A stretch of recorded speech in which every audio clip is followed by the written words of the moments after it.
जिस राहुल गांधी ने 1 रुपया चंदा नहीं दिया हो, बुलाने पर अयोध्या नहीं जाते हैं, उनकी परिवार की हिम्मत नहीं पड़ती है, अखिलेश यादव की हिम्मत नहीं पड़ती वहाँ जाके मत्था टेकाएं, और ये लोग राम जी के इतने बड़े भक्त हो गए। इतिहास उठा के देखो ना, अखिलेश के पिताजी ने क्या किया था, आज कहाँ से कहाँ पतन हो गया, लालू का पतन हो गया। राहुल वहाँ था, अखिलेश वहाँ था। भाई आपको राजनीति करना करो, साधुओं का अपमान करने का अनुमति किसने दे दी आपको? वोट लेने तो सनातन के पास आओगे, समाज के पास आओगे। राहुल गांधी को आपने देखा है क्या? किसी मंदिर में जाके चढ़ावा देना, कहीं भागे बढ़ के भाग लेना, कोई नहीं। आज जो है उनको नजर आती है केवल मुल्लाओं की टोपी पहनना, और वो टोपी पहन के नमाज में जाते हैं, शरीक होते हैं और वलीदा में शहीद होते हैं। तो जितने लोग वहाँ पर चंदा डाल रहे थे, इतने लोगों ने वहाँ चंदा दिया, मुझे अगर चंदे की पर्ची दिखाएं। जितने भी ये राजनीतिक दल हैं, क्या उनको सुरक्षा होनी चाहिए? क्या उनकी सुरक्षा वापस लो, क्योंकि उद्दंड करने वाले, आतंक मचाने वाले और अत्याचार करने वाले भारत में वही कांग्रेस पार्टी है। भक्त नहीं है ये, जाकर के कब्रिस्तान बनाए, मजार बनाए, ये मुल्ला मौलाना है। हाँ, राहुल गांधी मुल्ला मौलाना राहुल गांधी मौलाना है, मुलायम के लड़का, जनेऊधारी पंडित हैं। कोई नकली पंडित है, असली पंडित नहीं है। नमस्कार, मैं शिवम चौबे और आप देख रहे हैं TNN वर्ल्ड। जिस तरीके से देश की संसद के बाहर देश के बहुसंख्यक समाज का मजाक उड़ाने का काम किया गया, उनकी आस्था का मजाक उड़ाया, प्रभु श्री राम का मजाक उड़ाया और संत समाज पुजारियों का मजाक उड़ाया गया। जो विपक्षी नेता, चाहे वो पप्पू यादव हो, अवधेश प्रसाद हो या फिर नेता प्रतिपक्ष राहुल गांधी हो, सभी ने कोई कसर नहीं छोड़ी। उसके विरोध में आज दिल्ली के जंतर मंतर पर एक महायज्ञ का आयोजन किया गया है। तमाम हिंदू समाज के लोग यहाँ मौजूद हैं, बातचीत करेंगे। सर, क्या नाम है सर? जगदम्बा सिंह। किस तरीके से देख रहा है हिंदू समाज इस कृत्य को?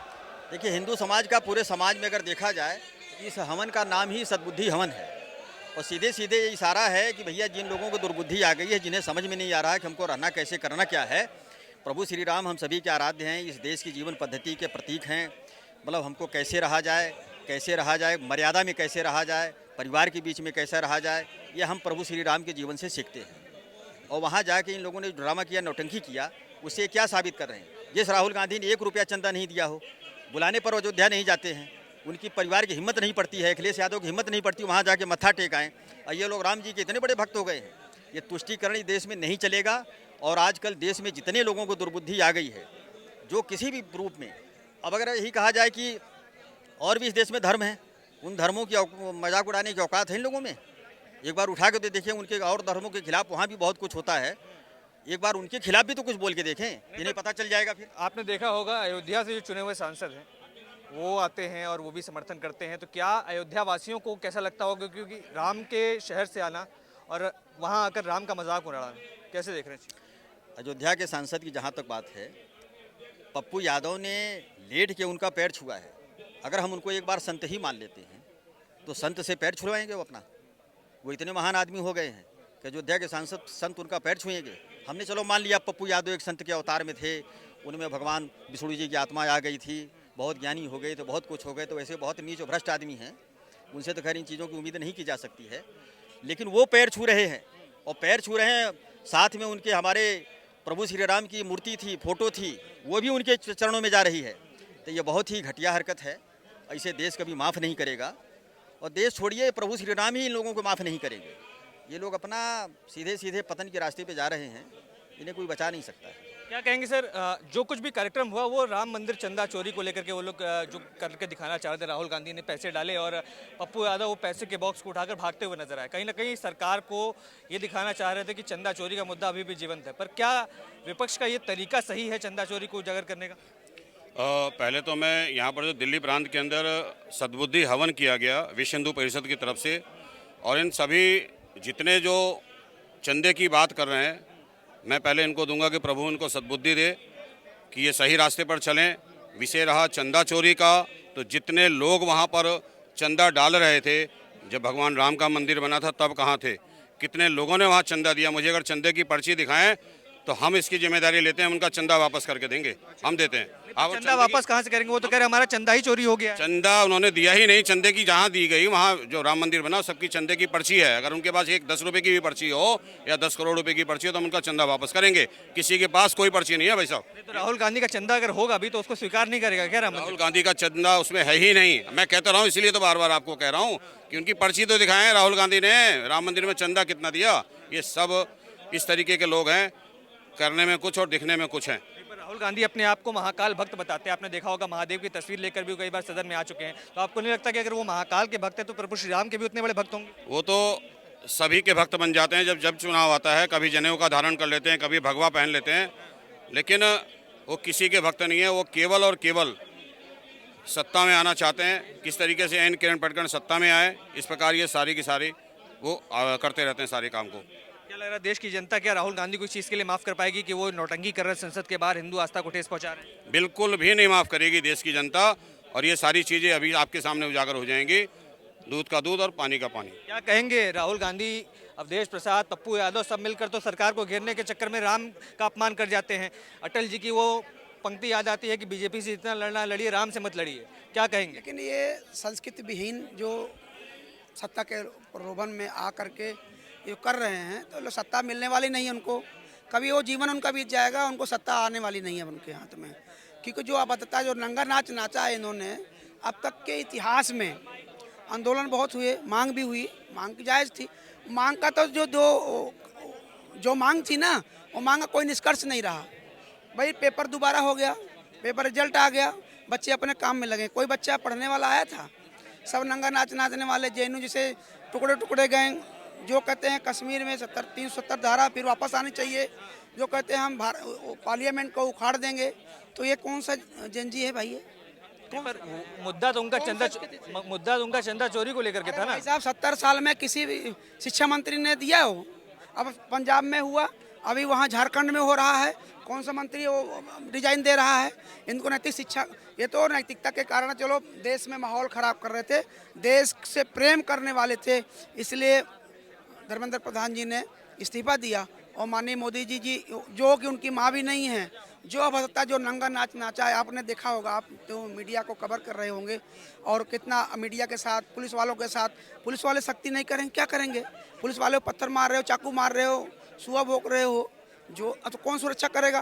क्या मैं ये निवेदन करूंगा आपसे, मीडिया में दिखाना है इसको कि क्या राहुल, जितने भी ये राजनीतिक दल हैं, क्या उनको सुरक्षा होनी चाहिए? क्या उनको, पुलिस वालों को सुरक्षा तत्काल, गृह मंत्री से मैं निवेदन करूंगा उनकी सुरक्षा वापस लो, क्योंकि उद्दंड करने वाले, आतंक मचाने वाले और अत्याचार करने वाले भारत में वही कांग्रेस पार्टी है, जो देश के टुकड़े गैंग से जुड़ी हुई है।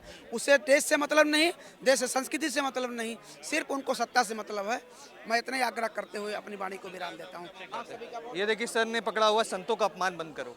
क्यों लग रहा है संतों का अपमान किया? वो तो सरकार को चेतावनी देना चाह रहे थे, सरकार का मजाक उड़ा रहे थे, आप कह रहे संतों का अपमान कर दिया। हम तो कहेंगे संतों का अपमान इतिहास गवाह है। इन लोगों को तो भगवान माफ नहीं करेंगे। और रही इतने बड़े जो भक्त बन रहे हैं, ये भक्त नहीं है, ये जा करके कब्रिस्तान बनाए, मजार बनाए। ये मुल्ला मौलाना है। हाँ, राहुल गांधी मुल्ला मौलाना है। मौलाना राहुल गांधी मौलाना है, मुलायम के लड़का, जनेवधारी पंडित हैं। कोई नकली पंडित है, असली पंडित नहीं है। इनका इतिहास देखो ना, ये पंडित है ही नहीं। और हिंदू का अपमान नहीं सहेगा, कोई भी नहीं सहेगा। और इतिहास गवाह, जिसने भी सनातन का अपमान किया, उनका सर्वनाश हुआ है। ये सर्वनाश की तैयारी पे चल चुके हैं, इनका सर्वनाश तय है और इनको भगवान श्री राम माफ नहीं करेंगे। भगवान श्री राम ने जिनको आशीर्वाद दिया, अयोध्या से जिनको सांसद बनाया, वो भी महोदय वहाँ उपस्थित थे, मस्खरी मार रहे थे, ठहाके मार रहे थे, चंदा चोरी के बारे में सरकार को बता रहे थे पप्पू यादव के साथ मिलकर। तो भगवान उन्हें माफ नहीं करेंगे। आप देख लेना, आने वाले समय में इनको भगवान नहीं माफ नहीं करेंगे। हाँ, इनके पिताजी ने क्या किया था, इतिहास उठा के देखो ना। अखिलेश के पिताजी ने क्या किया था, आज कहाँ से कहाँ पतन हो गया, लालू का पतन हो गया। इतिहास देखा जाए, अटल जी की, अडवाणी राम की जब यात्रा निकली गई थी, यही लोग रोके थे ना। आज लालू का पतन हुआ कि नहीं बिहार में? यूपी में मुलायम का पतन हुआ कि नहीं हुआ? तो बच्ची खुची जो सीटें जो 4-10 जीते थे वो भी खत्म हो जाएंगे अब की वाले में। अब की तो यूपी में खत्म ही बिल्कुल। पर आप लोग अच्छा सनातनी हैं, चंदा चोरी को लेकर के आपको दुख नहीं होता कि अगर चंदा चोरी हो? को चोरी है, जो हुआ वो गलत हुआ। जिसने भी किया वो गलत किया, वो जेल गया, कार्रवाई हो रही है। चोरी तो चोरी जिसने भी किया, जो गलत किएगा वो बख्शा नहीं जाएगा, कोई भी हो। ये इन्होंने जो किया है सदन के बाहर, उसको लेकर के अब क्या कहेंगे? हिंदू समाज कैसे देख? गलत किया, बहुत गलत किया। भगवान क्या, पब्लिक सब देख रही है। वो जमाना बीत गया कि बेवकूफ बनाते थे लोगों को, वो जमाना बीत गया, वो समय बीत गया। इन लोगों को सर्वनाश हो जाना है।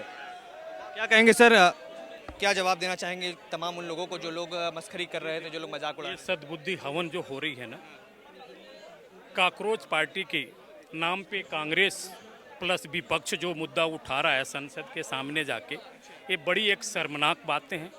वाकई में इनका पतन होता, इनको हजम नहीं हो रही है। इनको पता है कि आज नहीं कल को हम जाएंगे और जा रहे हैं। उसी को देखते हुए जनता में, हिंदुस्तान में पॉपुलर होने के लिए अपने को कल जो है पप्पू यादव ने जो ढोंग रचाया है वो पूरा हिंदुस्तान देखा है।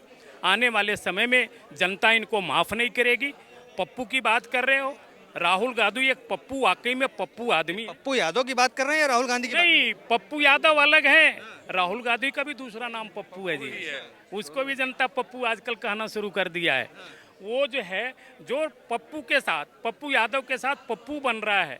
जो चंदा, भैया चंदा तो तुमने कभी दिया नहीं किसी भी धर्म स्थल पे, किसी भी मंदिर में। कभी राहुल गांधी को आपने देखा है क्या किसी मंदिर में जाके चढ़ावा देना, कहीं भागे बढ़ के भाग दाग लेना? कोई नहीं। आज जो है उनको नजर आती है केवल मुल्लाओं की टोपी पहनना, और वो टोपी पहन के नमाज में जाते हैं, सब शरीक होते हैं और वलीडा में शहीद होते हैं। कभी हिंदू समाज के लिए को ना कभी हिंदुस्तान में आवाज़ उठाए। और उनकी पीढ़ी को देखो, बैक में जाओ, वो जिस समाज से थे उस समाज का वो वर्चस्व की बातें करते हैं। हिंदू समाज के खिलाफ हमेशा ये बोलते रहे और बोलते रहेंगे। आप कह रहे हैं वो नमाज में जाते हैं, वो तो कहते हैं यज्ञो पवित्र पहना हुआ जनेवधारी ब्राह्मण दत्तात्रेय, गोत्र तक बता दिया। आप कह रहे हैं मुसलमान हैं। भैया गोत्र बताने से कुछ नहीं होता है। हाँ, अब पप्पू यादव जी हैं, वो भी तो कल जो है एक दिन के लिए जो है वस्त्र धारण कर लिए थे। राहुल गांधी ने गोत्र बताया ना, उन्होंने कहा कि मैं जनेवधारी ब्राह्मण हूँ। हमारा समाज कैसे पेट्रियार्कल चलता है कि मेट्रियार्कल चलता है? पेट्रियार्कल सोसाइटी अगर है तो उनके पिताजी की लाइनेज चलेगी कि उनकी माँ की लाइनेज चलेगी या उनकी दादी की लाइनेज चलेगी? अगर इतना बेसिक कॉमन सेंस भी किसी को नहीं है तो उन लोगों से तो फिर वार्तालाप की नहीं जा सकती है। तो लाइनेज के हिसाब से अगर आप देखोगे तो ये देश में कभी भी पिता के कास्ट, पिता की जो भी लाइनेज रहती है वो फॉलो करते हैं। तो कहाँ से जनोई धारक हो गए वो? और जनोई धारक ऐसा कौन सा इंसान है जो जबरदस्ती हिंदू धर्म को ही सिर्फ टारगेट करता रहे हमेशा? और अगर कोई ऐसा जनोई धारक भी है तो वो भी गलत है। कोई भी व्यक्ति जो खुद के धर्म को या दूसरे भी धर्म को अगर टारगेट करके ये चीज़ बोल रहा है तो समाज में वो कहीं ना कहीं जहर फैला रहा है। पर उनका मकसद तो धर्म को टारगेट करना था लगता है, या फिर वो तो सरकार को टारगेट करना चाह रहे थे कि चंदा चोरी हुई सरकार को अगर टारगेट करना चाहते हैं तो आपकी वेशभूषा वैसी होनी थी।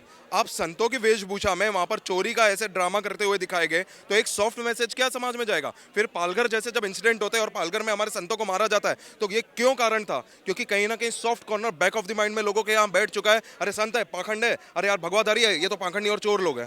तो ये जो सॉफ्ट नैरेटिव जो बिठाया गया कि किसके द्वारा है? यही जो गैर जिम्मेदार बयान रहते हैं ना नेताओं के, और ये जो सॉफ्ट पावर के थ्रू कभी सोशल मीडिया में या यहाँ पोस्ट करते रहते, इसी के थ्रू यहाँ पर पहुंच रहा है। मेरा प्रश्न यही उठता है सर कि ऐसी तमाम घटनाएं ना हिंदू समाज के लिए देखने को मिल जाती है। कोई हिंदू समाज के भगवान को, आराध्य को गाली दे जाता है, कोई नौटंकी कर जाता है, कोई वेशभूषा बना के आ जाता है। कभी ऐसी चीज़ें जो है वो दूसरे धर्मों के लिए नहीं दिखाई देती, चाहे वो इस्लाम की बात कर लें, चाहे क्रिश्चियनिटी की बात कर लें। होनी किसी के लिए नहीं चाहिए, पर दिखाई हमेशा हिंदू के लिए क्यों देती? इसमें गलती सिर्फ और सिर्फ हमारी है। मैं किसी को ब्लेम नहीं करूंगा। अगर हम में आत्मसम्मान नाम की चीज़ नहीं है, अगर हम में एकता नाम की चीज़ नहीं है, हम में इतनी सेल्फ रिस्पेक्ट नहीं है कि कोई अपना आदमी जो इतने समय से सांसद रह रहा है और वो इस तरह की बातें कर रहा है फिर भी हम उसको पटक के उसकी सीट से निकाल नहीं पा रहे हैं, तो ये तो हमारी गलती है ना। आप दूसरे धर्मों के बारे में अगर बोलेंगे, कोई दिल्ली में बैठकर बोले या केरला में बैठकर बोले या नॉर्थ ईस्ट या गुजरात में बैठकर बोले, चारों ओर से सब लोग एक होकर उसके खिलाफ चले जाते हैं। पर हमने देखा कि जो लोग सत्ता में थे तो थे, जो लोग नहीं थे उनको भी सत्ता में बिठाने का काम किया गया। अवधेश प्रसाद जो है वो जय श्री राम बोलने से कतराते हैं, पर उनको अयोध्या से सांसद चुन के जनता ने भेजा, तो कहीं ना कहीं जनता तो उनके साथ नजर आती है। जनता नाशुक्र है ना, जनता बड़े पिक्चर को नहीं देख रही है, वो शॉर्ट टर्म बेनिफिट्स को देखती है, और वो शॉर्ट टर्म बेनिफिट्स जो है वो कहीं ना कहीं अपने समाज को खा रहे हैं। क्या लग रहा है फिर हिंदू समाज क्या कर लेगा? क्योंकि अब सदन की बात है, बड़े बड़े नेता हैं, आम जनता क्या कर लेगी इन नेताओं का? हिंदू समाज पर प्रताड़ना है इन्होंने इतने सालों तक की है, वो धीरे धीरे जो शांत हुआ है ये सालों का करा धरा है। अब पिछले 10 साल से जाग रहा है, आज यही जागरण का कारण है कि आज यहाँ इतने लोग इतने शॉर्ट नोटिस पर जमा हुए हैं। ऐसे ही धीरे धीरे जब हिंदू समाज जागेगा तो वह आज आवाज उठा रहा है, कल वो प्यूनिटिव एक्शन मिलेगा। जितने लोग सांसद है, जितने लोग जो उस पोजीशन पर बैठे हुए जहाँ उनकी कुछ नैतिक जिम्मेदारी बनती है, अगर वो आज ये जिम्मेदारी नहीं निभाएंगे तो यही जागा हुआ हिंदू कल उन्हें हरवाएगा भी। महाराज जी, जो कुछ भी संसद में हुआ, संसद के बाहर हुआ, लोकतंत्र का मंदिर कहा जाता है, उसके बाहर यज्ञ करना, साधु संतों का मजाक बनाना, हिंदू धर्म का मजाक बनाना और प्रभु श्री राम की तस्वीर को एक व्यक्ति के चरण के पास ले जाना, कैसे देख रहे हैं विपक्ष इस कार्यक्रम? देखिए, मंदिर में तो पवित्र लोगों का प्रवेश है ना। अब ऐसे पाखंडी, ढोंगी और कालनेमियों का प्रवेश, अवांछनीय लोगों का प्रवेश तो उचित नहीं है। और मैं पूछना चाहता हूँ, किस साधु ने राम मंदिर में चोरी की? भाई जिन्होंने चोरी की, जो लोग जेल में सड़ रहे हैं, उनका मुखौटा लगाता, वो चोरों का मुखौटा लगाता ना। साधु का भेष बना करके जिस प्रकार से रावण ने सीता का हरण किया, श्री सीता जी का हरण किया, कालनेमी ने हनुमान जी को रास्ता रोका, प्रताप भानु का कपट मुनि ने रोका, ऐसे ही एक कालनेमी और कपट मुनि लोग पूरे साधु का अपमान करोगे, साधु बैठा रहेगा? आपको क्या लगता है? सभी तेरा खाने के साधु संत रोड़ों पर उतरेंगे। पप्पू यादव तुम जहाँ मिलोगे वहाँ तुम्हारा घेराव करेंगे। राहुल वहाँ था, अखिलेश वहाँ था। भाई आपको राजनीति करना करो, साधुओं का अपमान करने का अनुमति किसने दे दी आपको? आप साधु संतों का अपमान करोगे तो आपको लगता है कुछ नहीं होगा? अरे आज भी देश में साधु संतों को लोग अपना आदर नहीं मानते हैं, पूज नहीं मानते हैं। वोट लेने तो सनातन के पास आओगे, समाज के पास आओगे, वो समाज हमें भी कुछ मानता है, कुछ समाज के लोग हमको भी कुछ मानते होंगे ना, तो पता लग जाएगा तुम्हें दाल आटा दाल का भाग। इस इतना निंदनीय कार्य किया है, इस व्यक्ति को तुरंत पूरे साधु समाज से माफ़ी मांगना चाहिए। और ओम बिरला जी को चाहिए ऐसे अवांछनीय लोगों को लोकसभा जैसा, जिसको आप प्रजातंत्र का मंदिर कहते हो, ऐसे कपट मुनियों का हो कोई स्थान नहीं, इसकी सदस्यता समाप्त की जाए। यदि पप्पू यादव क्षमा नहीं मांगता है साधु समाज से, जहाँ मिलेगा वहाँ हम उसका घेराव करेंगे, वहाँ उसका अपमान करेंगे। पप्पू यादव के साथ राहुल गांधी भी मौजूद थे, उन्होंने पैसे भी डाले, और खास तौर पर अयोध्या से चुने हुए सांसद अवधेश प्रसाद ने अवधेश के पैरों में भगवान मर्यादा पुरुषोत्तम श्री राघवेंद्र का मूर्ति रखा। इससे बड़ा अपमान क्या हो सकता है? ऐसे व्यक्तियों को साधु समाज कैसे बर्दाश्त करेगा, कैसे उसको माफ कर देगा? बिल्कुल माफ नहीं करेंगे। पप्पू यादव को इसका भुगतान, और पूरे विपक्ष को, चाहे वो राहुल है चाहे अखिलेश है, सबको एक एक को साधु समाज उनका जिस तरह से भगवान का अपमान किया है, या तो माफी मांगे, नहीं तो समाज क्या करेगा वो समाज जाने। और साधु समाज अंत में यही पूछूंगा, कई लोग ये प्रश्न कर रहे हैं, जो लोग राम मंदिर कभी दर्शन करने नहीं गए, जो प्रभु श्री राम के आगे माथा नहीं टेकते, जो हमेशा से राम के अस्तित्व पर सवाल उठाते हैं, चंदा चोरी पर बोलने के लिए सबसे आगे वही क्यों खड़े नजर आते हैं? नहीं, देखो मैं कहता हूँ चलो चंदा चोरी उस पर बोलो, मना नहीं, राजनीति करना करो, पर आपने तो कहा था राम जी हो ही नहीं, काल्पनिक है। अब राम जी का चितली घूम रहे हो, दान पत्र उठा के भाग रहा है, मतलब क्या है? इस साधु समाज पूरा चोर है, कपट मुनि है, छली है। इतना बड़ा अपमान, और साधु समाज से उनके रह जाएगा। आपको राजनीति करना है, कई मुद्दे करो ना। पहले तो मैं कहता हूँ सरकार ने एक कदम पीछे उठाया, क्या जरूरत थी शिक्षा मंत्री का इस्तीफा लेने की? ये तो रोज कौए कौं करते रहेंगे। इसी जगह पर प्रदर्शन हो रहा था हमारा, किसी और का, अरे मारते लाठी भगा देते, उसमें आधे से ज्यादा विद्यार्थी नहीं थे, आधे से ज्यादा अवांछनीय लोग थे। विद्यार्थी हमारे बेचारे पढ़ाई में मरकर यहाँ आएंगे तो अपनी पढ़ाई कर रहे हैं, अपने अभ्यास कर रहे हैं, रात दिन मेहनत कर रहे हैं, उनका धरना प्रदर्शन से राजनीति क्या मतलब? टोटल राजनीति हो रही थी। वो झिंगुर पार्टी या कौन सी पार्टी थी, कॉकरोच जनता पार्टी, अरे सब कॉकरोच क्या है, वो सब ऐसे ही लोग हैं, राष्ट्रद्रोही लोग हैं। भाई विद्यार्थी घर पे पढ़ाई करता है, उसे कहाँ फुर्सत बेचारे को? पर उन्हीं विद्यार्थियों की कुछ ऐसी तस्वीरें निकल कर आई जहां प्रधानमंत्री ने कल वीडियो जारी किया कि मुझे गालियां दी गई, मेरी स्वर्गवासी माता को गालियां दी गई। हमारे देश का विद्यार्थी विद्या ददात विनियम, उसमें विनम्रता है। विद्यार्थी संयमी साधु का रूप आया है।